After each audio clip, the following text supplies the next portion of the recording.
Bonsoir, cher grand maître. Oui, bonsoir mon grand homme, comment ça va? Oui, ça va très bien. Et chez vous-même? D'accord. Ok, Oui, ça va, ça va. ok, Dieu merci. Donc, Merci de me donner la il parole. n'y a pas de problème. Merci d'avoir été Je patient vais, aussi. écoute, c'est normal. Voilà, je vais commencer déjà par te parler d'abord du président Ouattara. Dire que franchement, on a beaucoup de chance de l'avoir. Et je pense qu'aujourd'hui, c'est l'homme qu'il faut, à la place où il faut. Et je dis ça parce que les échéances de 2025, il n'y a pas d'autre candidat que lui. C'est lui que nous voulons à la tête de notre pays parce qu'il a montré par son talent, sa capacité, son sens de la responsabilité, par sa personnalité, que c'est un homme grand qui mérite vraiment d'être encore à la tête du pays, compte tenu même de la situation mondiale qui prévoit en ce moment. Donc je pense que le président Ouattara doit rester au pouvoir. Il doit encore rester au pouvoir pour parachever son œuvre. C'est au-delà même de sa personne. Je pense que c'est un destin, je dirais, divin qui doit vraiment faire tout quand même pour respecter cela. Donc, je pense que si on a des présidents qui sont au pouvoir depuis plus de 40 ans, qui ne foutent rien dans leur pays, on ne va pas demander, le moins qu'on puisse demander au président Ouattara, vraiment, c'est de rester encore au pouvoir parce que lui, il travaille. Et depuis 2011 qu'il est au pouvoir, on a vu vraiment tout ce qui a pu se passer. On l'en remercie pour cela. Et c'est pour ça que nous demandons vraiment qu'il reste. Je pense que l'alternance au pouvoir, faut qu'on fasse attention entre l'alternance démocratique et l'alternance euh, euh, du développement. Parce que aujourd'hui, je vois qu'il y a certains néo-démocrates qui parlent d'alternance de pouvoir. Il faut faire l'alternance, il faut faire 2 mandats partis, il faut faire l'alternance. Bon, pour moi, tu l'as dit hier, l'alternance ne signifie pas forcément que le pays est en développement ou bien les richesses où le pays se développe. On fait une alternance à chaque fois au pouvoir sans que les acteurs politiques qui prennent le pouvoir ne fassent avancer le pays. Ça peut être le cas aussi. Donc, il faut vraiment savoir aussi faire attention avec tout ça. Et l'alternance ne suffit pas forcément que la démocratie est respectée. Il faut aussi qu'il y ait aussi le travail le travail doit être fait. Donc, pour moi, c'est très important que vraiment nous faisons attention à ça. Voilà. Donc, je pense que chacun est important à la place où il faut. Et vraiment, pour moi, le plus important, c'est le développement. Et quand on a une personne qui est là, qui nous apporte ce développement-là, je pense que c'est un bijou, c'est un trésor que nous devons vraiment conserver, de telle sorte que le pays, les Ivoiriens puissent être encore heureux, et vraiment surtout en sécurité. Voilà. On n'a pas besoin de faire un dessin à personne. On sait ce qui se passe dans la sous-région. On connaît aujourd'hui le contexte mondial de l'insécurité et du soi-disant djihadisme et des bandits de grand chemin qu'on appelle djihadistes. On sait ce qui se passe. Donc vraiment, le président Ouattara plus que jamais est l'homme qu'il faut à la place où il faut. Voilà ce que j'aimerais dire pour cela. Donc vraiment, faisons attention aux mégalomanes. Faisons vraiment attention aux mégalomanes assoiffés de pouvoir qui n'ont rien à nous proposer à part leur discours de haine. C'est des gens qui sont que dans la haine, qui resteront que dans la haine et dans la ruse maléfique pour revenir au pouvoir ou faire pire que ce qu'ils ont déjà fait. C'est pas des personnes nouvelles, c'est des personnes que nous connaissons depuis 3 décennies. Nous connaissons leur agissement, nous connaissons leur manie, nous connaissons leurs mauvaises intentions. Surtout, nous connaissons leur ruse maléfique. Donc, il va falloir que vraiment qu'on fasse très, très attention à ces mégalomanes-là qui n'ont Dieu que pour leur nombril et pour leur petite personnalité. Faisons très attention avec eux. Maintenant, pour parler des cultures de rente, je pense que progressivement, nous devons quitter dans les cultures coloniales pour d'abord penser à la culture locale, c'est-à-dire aux cultures vivrières. Parce que d'abord, un peuple qui ne mange pas à sa faim, c'est un peuple qui est esclavagisé, c'est un peuple qui n'est pas libre. Ça, c'est le plus important. Voilà, le progrès de ce pays repose sur l'agriculture. Donc, le progrès de la Côte d'Ivoire repose sur l'agriculture. Donc, je pense que cette agriculture-là aussi doit être d'abord retournée.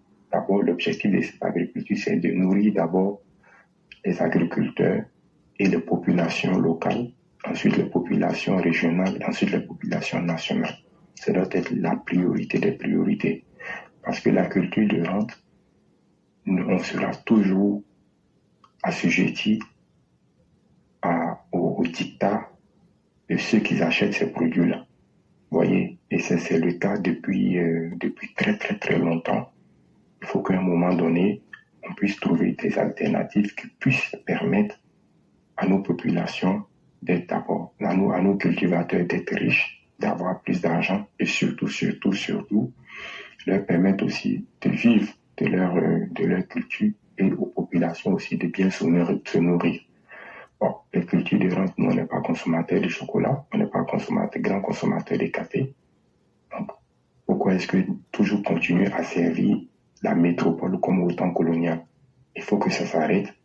Ou, si ça, du moins, il faut vraiment que la capacité agricole que l'État met dans ces différentes structures-là pour pouvoir, dans ces produits de rente-là, il faut vraiment que cela puisse vraiment baisser en pourcentage.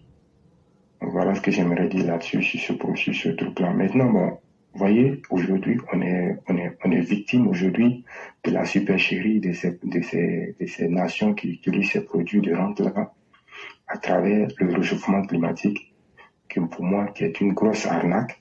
Pour moi, c'est après les fléaux, certains fléaux qu'on nous a vendus, pour moi, c'est en train de devenir la plus grosse arnaque des prochaines années.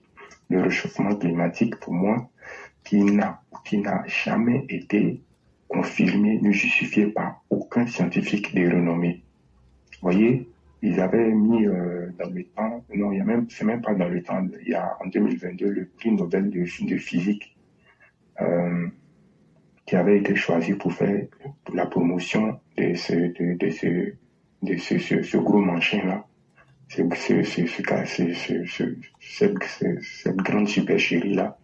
Et lui, il a dit qu'il ne croyait pas au réchauffement climatique. Parce que le monde, les saisons varient par cycle. Ça peut être des dizaines d'années ou des vingtaines d'années ou des trentaines d'années. Vous voyez, la même situation que nous vivons aujourd'hui avec le changement climatique, qu'on essaie de nous vendre comme étant la faute de l'être humain. Je ne vais pas non plus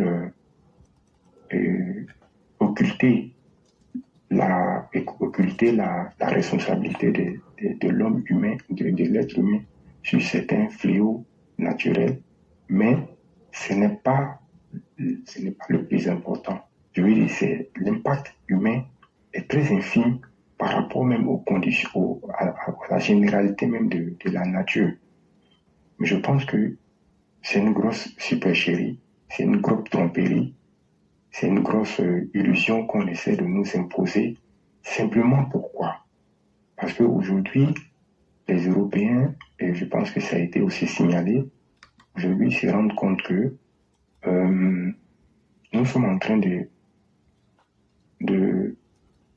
en fait, ils sont en train de perdre toutes leurs capacités technologiques au détriment de certains pays qui commencent aussi à sortir le bout du nez pour aussi revendiquer aussi leur part de développement.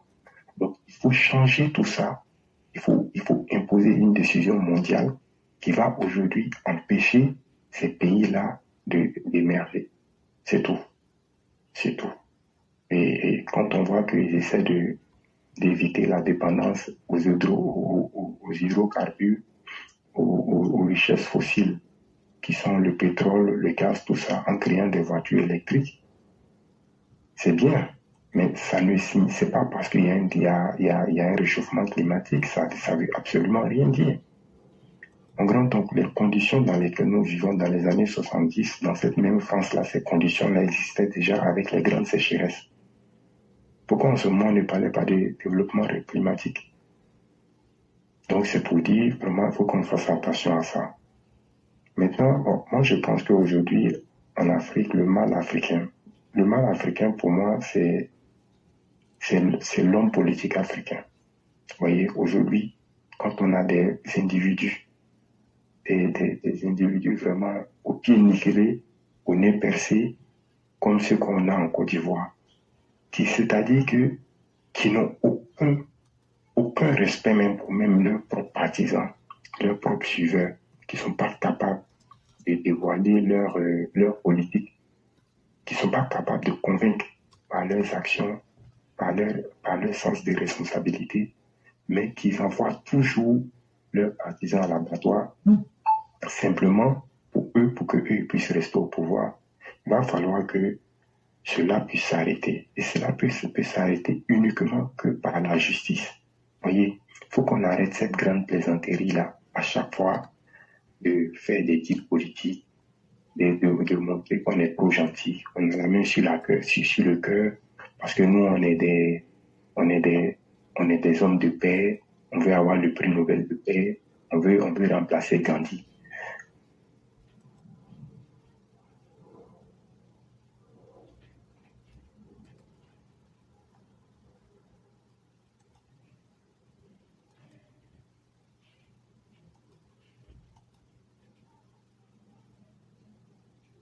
Simplement, dès qu'on les fait sortir de prison, ils reprennent leurs mêmes bêtises. Bon, vous voyez, c'est vraiment, l'Africain ne se fait pas respecter. On ne se fait pas respecter. Et puis, ça me fait mal que le président Ouattara se laisse, je dirais, malmener même dans ce genre de plaisanterie vraiment ragoûtant, quoi. Il faut que ça s'arrête. Il faut que ça s'arrête. La Côte d'Ivoire doit être un pays sérieux et très sérieux et doit imposer une justice aux injustes. C'est très important. On ne peut pas continuer comme ça. Et comme tu l'as dit, on va finir avec la génération. Ce sera maintenant la génération des deux fils-là qui vont venir encore nous replonger, encore nous tirer encore plus bas que terre. Il faut que ça s'arrête. Et ça ne peut s'arrêter qu'en respectant la justice. Maintenant, je veux dire, aujourd'hui, tout est en train d'évoluer, tout est en train d'évoluer par rapport, je veux dire, à la science. Vous voyez, il y a des choses aujourd'hui au niveau de la connaissance. Je vais parler de la connaissance. La connaissance que nous aussi, nous apprenons aujourd'hui n'était pas la connaissance que nos parents avaient apprise. Et aujourd'hui, nous sommes en train d'être dépassés à travers les réseaux sociaux par nos enfants qui maîtrisent vraiment tous les codes des réseaux sociaux, tous les codes de nouvelles communications à travers les réseaux sociaux. Donc, pour moi, je pense que c'est aussi l'opportunité aussi pour rabattre les cartes pour les jeunes Africains, pour nous aussi, parce que nous sommes encore jeunes, pour pouvoir saisir aussi l'opportunité aussi et essayer aussi ne pas avoir le regard tourné que vers l'Occident, mais avoir aussi le regard tourné vers les pays asiatiques qui très longtemps ont compris que la technologie, tout ce qui est, comment il s'appelle, robotique, tout ce qui est et réseaux sociaux, tout ça, tout ce qui est ordinateur, téléphonie, tout ça, ils ont compris que c'était vers ça que le monde allait partir. Et plus le monde va évoluer, plus on aura aussi l'imposition, on va nous imposer les robots, et c'est en train de venir, Donc, je pense qu'aujourd'hui, ces personnes-là, qui sont là, cette génération de politiciens que nous avons eu durant un temps, ils seront dépassés. Qu'est-ce qu'un individu comme Laurent Gbagbo, il peut dire devant quelqu'un qui n'est même pas capable même de qui nous dit qu'on va faire de l'économie sur le poids des sardines. Comment est-ce que ce monsieur-là va expliquer un algorithme ou bien une intelligence artificielle? Bon, voyez un peu comment ces gens-là n'ont même pas pitié même de l'avenir même de leur propre pays qu'ils prétendent aimer. C'est vraiment dommage, c'est vraiment dommage. Et maintenant, mon grand homme, je pense que je vais terminer avec une citation du président Ouattara qui disait que ce jeune homme, il va apprendre à grandir. Déjà, moi-même, quand j'ai vu le message de Africa Intelligence, j'ai compris que ça ne pouvait pas être vrai. J'ai une connaissance qui m'avait envoyé ça sur mon WhatsApp. Je lui ai dit non, c'est un poisson d'avril. Bon, il était un peu surpris. Je lui ai dit, si, moi, je peux te dire que c'est un poisson d'avril parce que à aucun cas, nous allons accepter cela. En tout cas, moi, personnellement, je pense que la décision que tu as prise là, une fois je l'avais dit, c'est aussi ma décision. Parce qu'à un moment donné, il faut qu'on apprenne à se respecter, il faut qu'on apprenne à être un peu sérieux. Vous voyez, quand on libère des personnes comme les Soul to School, après tout ce qui s'est passé, les Blé Goudé, après tout ce qui s'est passé, je pense qu'on s'est assez fait ridiculiser aux yeux du monde entier. Il faut qu'à un moment ça s'arrête. Voilà ce que j'aimerais dire pour terminer, mon grand-oncle. Vraiment, merci beaucoup, le grand maître. Merci pour tout le tour de l'actualité que vous avez eu à faire, avec surtout un message en fond de toile pour conscientiser les uns les autres. Je crois que le message il est très clair. Et il faudrait que l'Africain se mette en harmonie avec le travail. Ce serait aussi très important. Puisque au fond, on discute de tout, mais l'homme noir n'aime pas le travail. Ça, ayons le courage de le dire et de l'accepter. Et le jour qu'on va accepter ce fait-là, vous allez voir que ça va changer beaucoup de choses dans nos paradigmes. Malheureusement, l'homme noir n'a pas encore accepté ces réalités-là, en pensant que c'est en criant ou bien en voulant faire pitié que les autres vont nécessairement avoir pitié de lui. Or, personne n'a pour vocation d'avoir pitié de qui que ce soit. Chers Africains, qu'on le veuille ou pas, le seul modèle qui a fait que nos ancêtres, comme diraient les Kémites, ont pu diriger là, c'est parce qu'ils ont travaillé. Et vous aussi, vous n'avez autre choix que de travailler. De faire travailler vos têtes, de faire travailler vos muscles pour arriver à quelque chose. Et c'est le seul destin qui va libérer l'Afrique véritablement, au-delà des mythes et même des fanfaronnades des uns et des autres. Il faudrait que vous preniez conscience de cela pour prendre pleinement possession de votre humanité. Vraiment, merci le grand maître pour tout ce que vous avez dit. Et merci infiniment. Merci beaucoup.